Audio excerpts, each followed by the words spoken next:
Over the course of my career, I've seen hundreds, if not thousands of patients who were confident that stress was the cause of their IBS. And I used to think that it was the cause of my IBS too. Turns out it wasn't, and here's what it really was. Hi, I'm Dr. Stephen Wangen, the founder and medical director of the IBS Treatment Center. Stress has long been thought to be one of, if not the key contributor to IBS. And it's logical to see why people have thought that, because many people get bad digestion when they get really stressed. And there is a good reason for this. When you're stressed, your health issues generally get worse, right? They never get better. And this is especially true when you have a weak digestive system. So it's easy to assume that if you get IBS when you're stressed, then the stress is the cause of your IBS. And doctors have also been really happy to lock onto this connection and promote it. Why? Because they haven't been able to find anything else that's going on. So it's a very convenient thing to blame stress because it always gives you something to say. And it's never a bad idea to work on your stress and anxiety to improve those areas, right? Because everything can and will benefit from doing that. So in a way, there isn't much harm in blaming stress, but there is a lot more going on than that than meets the eye. Now ask yourself a couple of questions. First, if stress is the cause of your IBS, then why do so many people with stress not have IBS? Because at least 2/3 of people experience significant stress every month, but most of them certainly do not have IBS, because we know that only about 10% of the population has IBS. And we know that 2/3 get stressed because there's been lots of studies on that. So that's still way too many people that have IBS, that 10%. But it's not all these people who are stressed.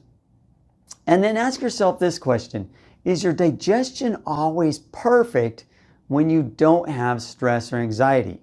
So let me give you an example. Can you count on your digestion to be totally fine during the weekend, for example, or when you're on vacation?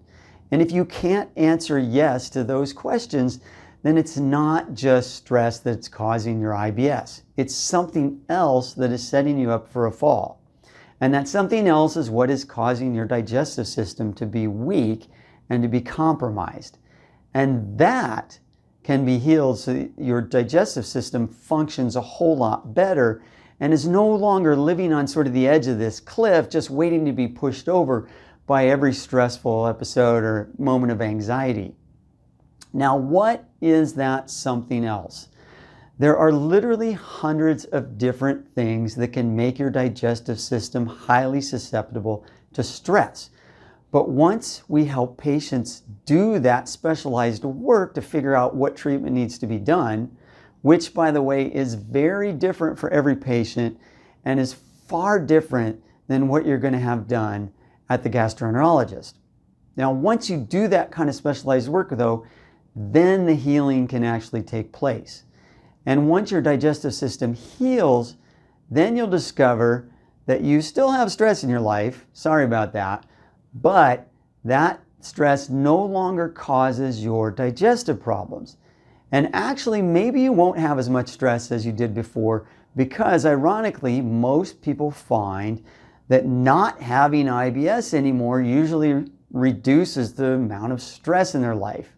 Hey, I raised my hand, that same thing happened to me, right? Once my IBS was gone, I was like, oh, it wasn't stress that I was feeling all the time.